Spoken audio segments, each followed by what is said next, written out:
Hello again, everybody. It's me, it's Miles, another video. Today we are going to be talking about the TARDIS, another chat style video where we begin with a subject and just see what happens. Yeah. It'll be bigger on the inside and... oh, nice pun. Yeah, that should be that's the tagline. That's the tagline for the video. Bigger on the inside. Yeah. So, what I've got this lovely book for information because I'm not sure I know all of the... I know all the interiors roughly, but I don't think the exteriors, every single one from the classic era, fake fan. So that'll just help with that. We're going to rank them a bit, just generally discuss stuff. We've got TARDISes here and just see what comes of it, really. So I guess just the first kind of initial thoughts about the TARDIS, what it is, what it means to you, I guess. This room's often called the TARDIS for me. It's like my TARDIS. It's very blue. It's very blue, yeah, and it looks bigger on the inside than it does on the out.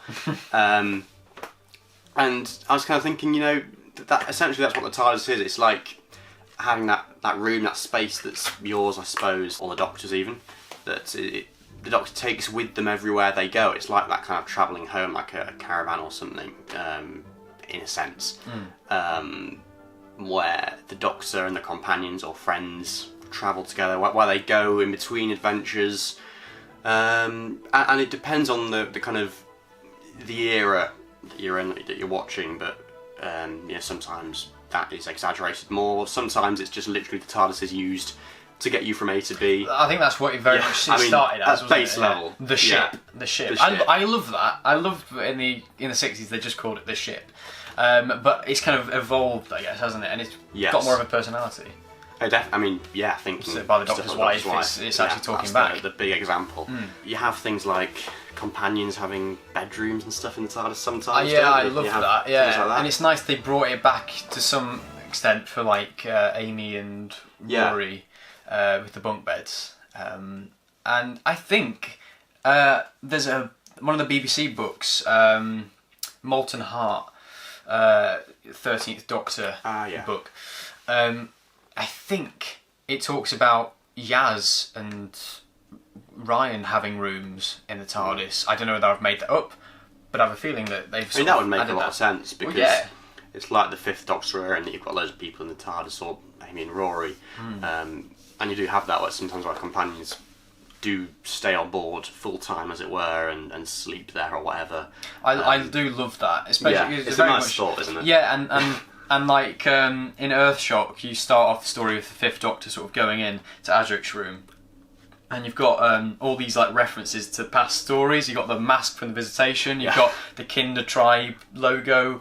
All that sort of stuff, and I quite like that, how companions just like hoarded all this merchandise in their rooms. That was another aspect that made you feel like, imagine if I was on the TARDIS and I have my own room, and because when like me and my cousins used to play Doctor Who, our TARDIS would always have like bedrooms and things like that as a sort of domestic element. We quite liked that. Another aspect of it as well, in that sense, is that it is infinite in that you can have as many rooms as you want. I mean, it to a certain extent, it is kind of that thing, wow, if only I had that, or if only I could travel in the TARDIS or do that. It's like that thing that you kind of, aspire to or would like to have or whatever. Or and it's interesting the stories that try and capitalise upon that, like Journey to the Centre of the TARDIS. I don't think quite managed to sort of encompass. But it just turned into Clara just running past rooms and going, "Oh, that's nice," and then running back on.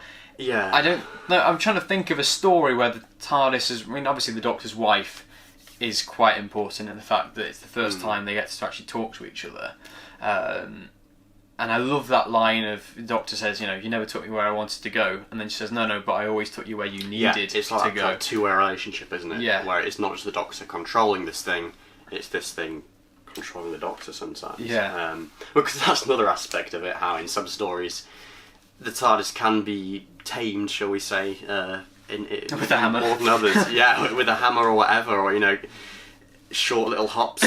What an abusive relationship they have. I'm just picturing that. I'm just picturing Chris Eccleston in this one scene where he's banging away and then he kisses the hammer. He's like, "Ha, look at you." It's just thinking about it in that way sort of creeps me out. But yeah, I suppose there's a line. What is what is that line? What episode is it from? Where someone says something like, "You don't fly the TARDIS. You reason with it. Is that from a recent story? Have I just made that up? I don't know. I think that was a thing, but I can't remember exactly. It might be Capaldi or Smith. Maybe. Yeah. I'm not sure. Yeah. Yeah, but that very much sums it up. But yeah, I mean, sometimes, depending on what story you're viewing, sometimes the TARDIS is capable of doing like little short hops and going to a very specific place. Other times it's completely random, and it's like a major plot point that the TARDIS can't land there. You know, it can't go to 1920s New York, say, or it can't save Amy and the girl who waited. You can't reverse time or anything. So that's the kind of flexible aspect of it, I suppose. But that idea of the TARDIS taking the Doctor where he needs to go, that's a very nice, I like nice that. thing, isn't it? Yeah. It's this nice little aspect of their sort of relationship, because it's like no other sci-fi show like Star Trek, The Enterprise, and Star Wars and Millennium Falcon. They don't really have that feeling like that ship is a character in the show. Do you know what I mean? I mean, the TARDIS is very much like it's one of the cast. Yeah, it's like one of the longest running like characters from the. It's been there as long as the Doctor, in a way, hasn't it? And in almost every episode, I mean, there are a few that the TARDIS doesn't appear in at all. I mean, in John Pertwee's era, I guess it's sort of faded out to some extent, and then got brought back. But the iconography of that police box, it's just amazing how that has just totally become the TARDIS now. Well, Forget a police public call box. It is the TARDIS. It's not anything else, really. Well, that's it, because when the show began, obviously, it was the opposite way around. And then in the years since, it's kind of slowly, the tables have turned, and now it is the TARDIS. It's not a police box. It's become associated with the show. And it's that very kind of surreal, very British image, isn't it? Very. That kind of defines Doctor Who in a way, I suppose, and that kind of juxtaposition of the ordinary and the extraordinary, which kind of summarises the possibility of the show, I guess, and the wonder and the whimsical nature of it as well. So this book is good. You should all go and buy it. we're not endorsed by the BBC, but if they do want to sponsor us, then Yeah, absolutely. But no, I thought we could use this, just flick through it and look at bits and bobs. It's got one page, I think, that's got all the exteriors on, so we could talk about that a bit. This contents page, that image, that just shows how beautiful the fact that it's like an ordinary police box, to have it on these bizarre locations. That's why the cliffhanger to Unearthly Child, the first episode, is one that I love so much, because it's this ordinary box that's just so. Imagine in the 60s, that would have been totally alien to them. That's like, I don't know, I can't think of a modern day equivalent, but seeing that on a completely different landscape, because this desert plain, it's really surreal, and I love that kind of imagery. I think that's just amazing. I'm trying to think actually now, having said that, favourite kind of, I suppose, materialisations or dematerialisations or images or clips where the TARDIS is in a landscape. I mean, for me, a recent example being, Resolution, where it appears in Graham's living room, and that's just such a big, grand, iconic moment. And obviously the end of the Ghost Monument as well, when it's very much a character again, and that relationship is emphasised. I mean, a lot of the model stuff from the classic series comes to mind. Those sort of big sweeping landscapes and this tiny little blue box on the edge.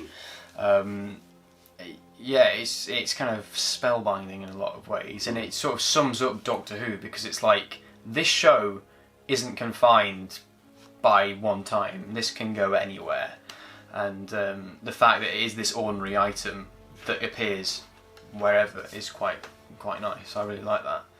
So I've found the exteriors in this book now. So I think that's like the original one there, and then over the page we've got all the other ones and lovely colour swaps as well of all the different blues. Oh God, all those different shades of blues. You kind of think of the TARDIS just being one, but over the years, I mean, it's changed shape a lot. The colours change loads. There are people that believe it should look like really accurate for an original police box. Other people don't. I mean, I don't really care about that as much. I think it should just look nice. I mean, Because people don't really care, do they? No, exactly. If it's actually accurate. It's some of the anal people who are like, oh, it's not like an original 60s box. You want to just look nice. Just have it look nice. I mean, sure, people might say, well, the original box does look very nice. It's just, the aesthetic should be the main port of call, not the accuracy, I think. No, I agree with that. I mean, just looking through these, I don't know what my favourite would be. I think my favourite, is McGann's box, because it's that lovely balance between not so chunky like the new series ones, but then not so thin and rickety like the classic series ones. It's that nice balance of a very clean, crisp pop. And because there is that criticism of the new series ones. They've always been quite fat, quite wide. And that's a bit of a shame. I guess it's a practical reason. But I mean, I don't think I mind it as much as other people. I think some people really like it. Yeah, but there are a lot of people. I mean, we grew up really with those care. boxes. Yeah. So well, that's the thing, and there'll be people that grew up with actual police boxes, and they kind of justifiably can say, "Oh, it's wrong." But I mean, these are the ones that we've grown up with as the originals to start with. So that's what we base it on. Yeah. What do you think of the most recent one then? Do you think? Yeah, I think. The exterior. My nostalgic nature, it means that it's not my favourite of the new series boxes, like a lot of people say. I think my favourite new series box is the Eccleston Tennant one, but that's just because that was my TARDIS. I think the Whitaker box is very nice in the fact that it is like an amalgamation of the classic and new, isn't it? And those styles, and absolutely. I don't like the lamp. I think the lamp is a bit too ornate. Okay, yeah. I can see that. It's just a bit. It just doesn't look quite right. But other than that, I think the colour's really nice, and I think I do like it. Yeah, I've kind of got a soft spot for the Moffat era one, the Smith and Capaldi ones, which was sort of trying to call back to the Hartnell one. Well, yeah, with the St John Ambulance logo. Yeah, the St John Ambulance and the darker colour, and the windows are all on this. I mean, they had like the black and white, didn't they, and all that kind of stuff.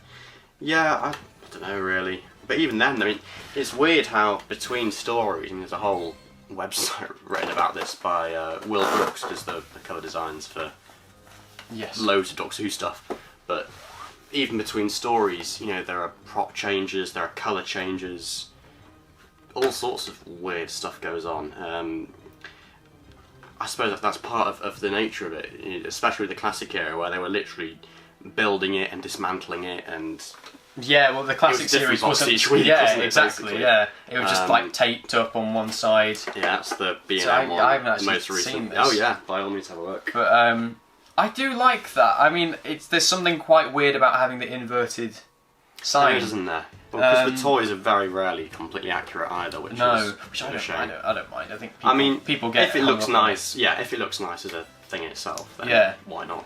I really would like them to do a sort of, I know it wouldn't be accurate, but if they did the McGann colour scheme on one of the the McCoy box or something like that, I think that would look quite the dark blue and the signposts with a bigger, top.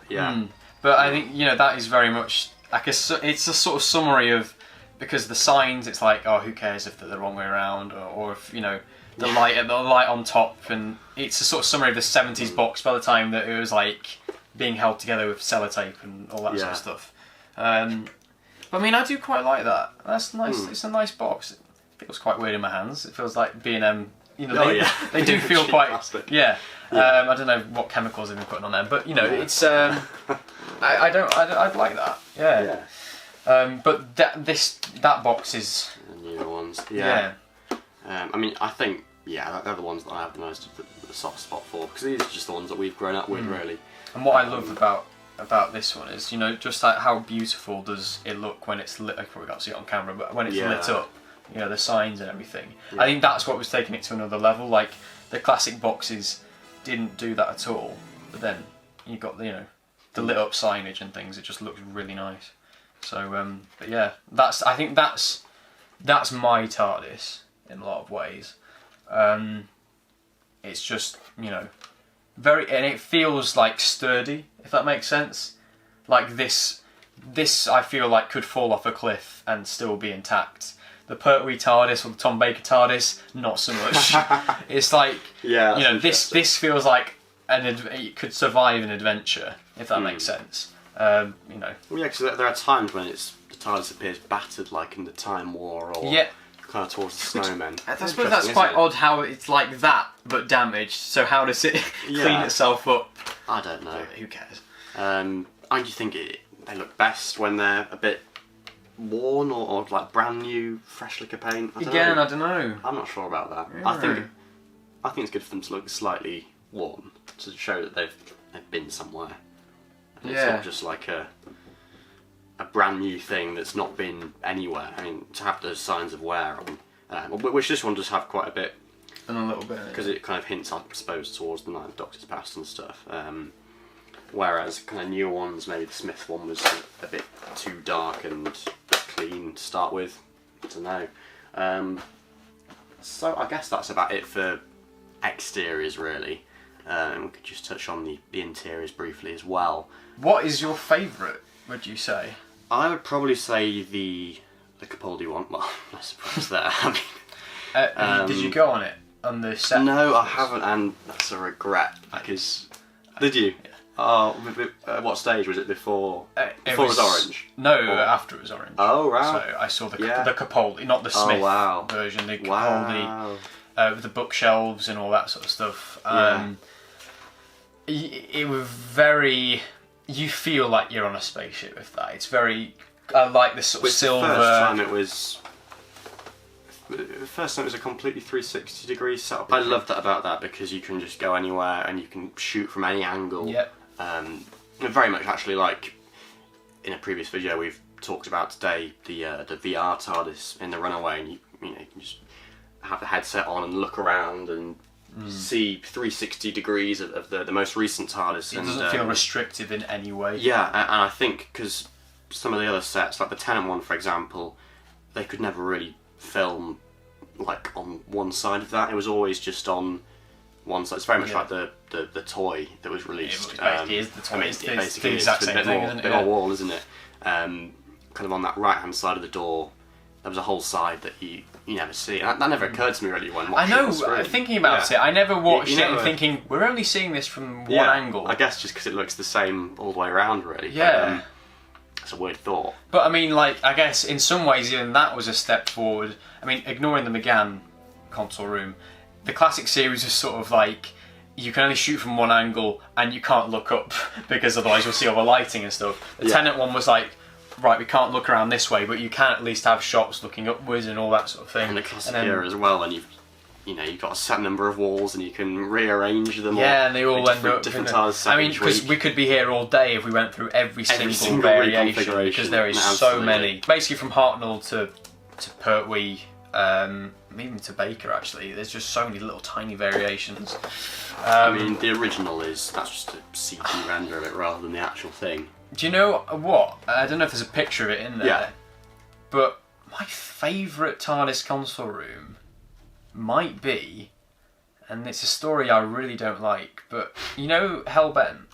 Yes. There's that prototype, the blank sort of slate TARDIS, which is the completely white console. The default one, isn't it? Like the sort of crisp whiteness of that console. Very spacey.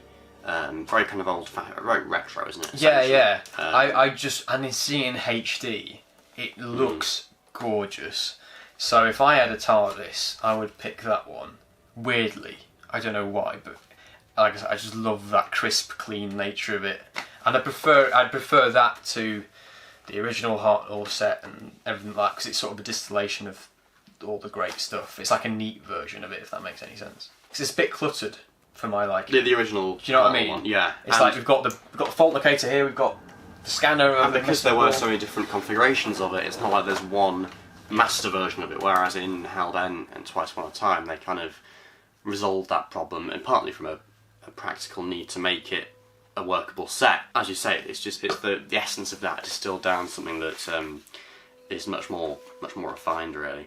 I mean, touching on little things like the roundels in the Time Monster. What do you think of that? The sort washing up bowls. Yeah. I'm not sure I mind it that much. I mean, yeah. it's just there, isn't it? It It's looks one of those... very 70s. Yeah.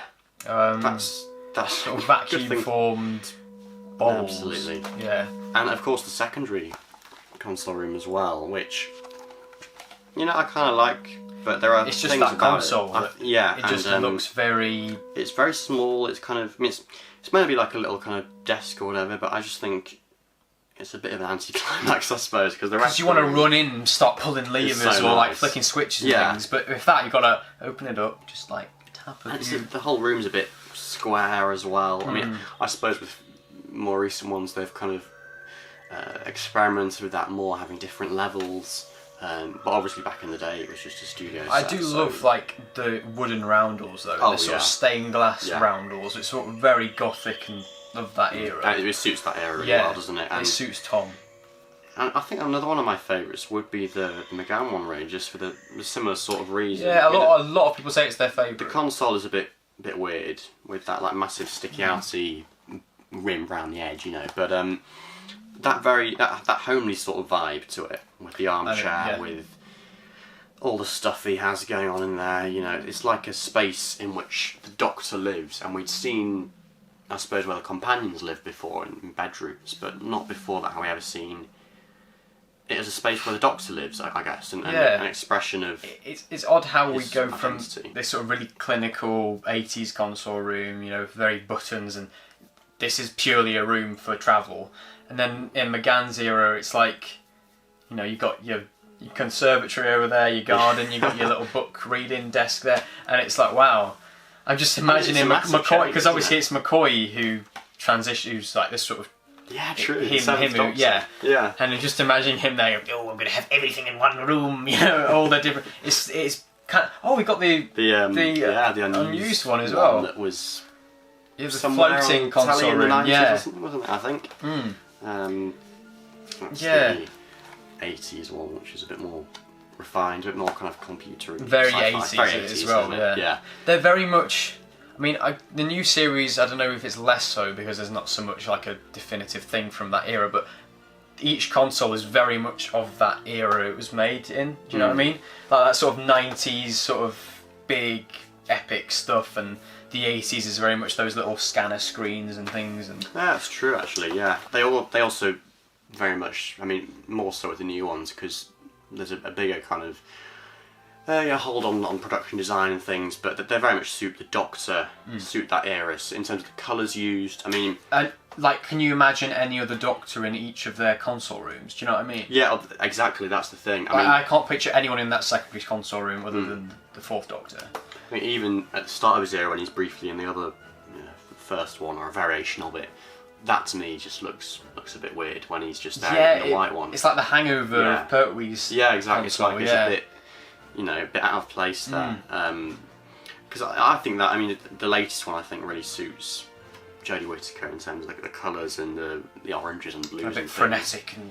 Yeah, and the crystals obviously match the sonic screwdriver, and then you have that with the 12 Doctors as well, and it matches the Sonic. It matches him, and one thing I love about that one is they did it with sorry just to put in. They did the exact same thing with.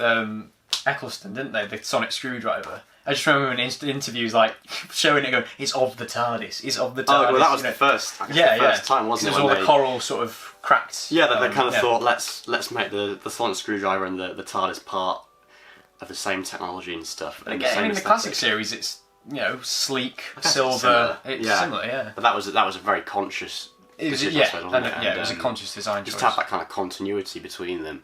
But no, the 12th Doctor's one thing I like about it is in the same sense that the 8th Doctor's one feels like a home. You've got all those chalkboards, you've got all those piles of books everywhere, and different levels and layers, as well as being a really nice space to look at visually. It feels like a home, I suppose. Whilst at the same time feeling like a machine, feeling very technical, very mechanical, like that console with all the metal and the geometric edges and things, and that's probably my favourite. I think you're right. It did get a good blend between, a ship and also a living space. It was this sort of great balance. 'Cause I I think think- McGann to me is a bit too much living space. Yeah. It's very broad. It's almost like there are no walls just to contain it in. Yeah. And then some of the classic ones feel a bit too much like. But then in the classic era, it was very much just this is a thing to get from A to B, wasn't it? Whereas in the new series, I guess it's become more of a personality in itself, like we were saying. I think it is that striking the balance between it being a living space and a kind of practical a ship to get you from A to B, and a thing that has a personality of its own and is a character in itself. That makes for the best TARDIS in terms of how the TARDIS is written into stories, or the exterior or the interior or anything like that. I think that's that when that balance is right between all those different elements, that's when you have a really good TARDIS, a really good TARDIS story. What about the idea that TARDISes aren't made, they're grown? Because if you think about the 10th Doctor's one, that is very much like a thing that has been grown. Yeah. And to some extent, Jodie Whittaker's TARDIS is a sort of very organic thing. But then, start off, I don't know how you could grow a very clinical, sleek silver desktop thing. I don't know. I mean, I think Russell might have been a bit off with that. That's the thing, actually, that you've brought up. I mean, the continuity or the transition from one TARDIS to the next, sometimes that isn't really, explained that much. It's just like, okay, we've got a new Doctor, and often the TARDIS will go and crash or blow up or something, and then come back with a brand new exterior and brand new interior. That's what's happened in the new series, at least, isn't it? Yeah.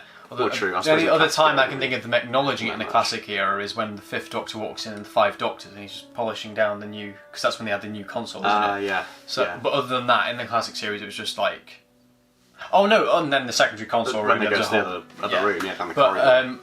I can't think of any other time in the classic series. Oh no! Having said that again, I think in the Time Monster, doesn't Joe walk into the TARDIS and say something like, "Oh, have you changed the walls or something?" Because they make a point of it, and then and then they thought, "No, never mind." Disappear. Yeah. So it's that little discrepancy there. Again, it's weird how I'm just imagining the Doctor's got like a whole design thing of he's like, "Oh, have that console there and have all these things there, and all that sort of designing each one." But then in The Doctor's Wife, we learn that they're sort of archived, aren't they? Yeah, they're all saved there, like 27 past, present, future ones or whatever. So, there's that as well. With things like the repair shops and stuff in Name of the Doctor, that very much implies that it's a machine. It's not an organic creature. But then you get elements like, it's a living, it's a sentient thing as well. So it's trying to strike that balance, I guess. Yeah, I think it very much is, and I suppose that's what defines a really good TARDIS, where you don't go too far in the direction of it being organic, or too far in the direction of it being really mechanical and really sci-fi and kind of really generic. You have to have that stamp, I suppose, of identity put on by the Doctor or whatever, just of that era, the essence, to make it stand out from previous ones and from other sci-fi ships, really. And obviously with bring it back to the exterior, that very surreal image of the phone box, which is very British as well, just does that, I think. Yeah. So I guess that brings it to a close, roughly. It's been a long, weird chat, lots of stuff covered. TARDIS exteriors, interiors, all sorts of stuff. So let us know in the comments below what you think of the TARDIS, what it means to you, which your favourite interior and exterior is.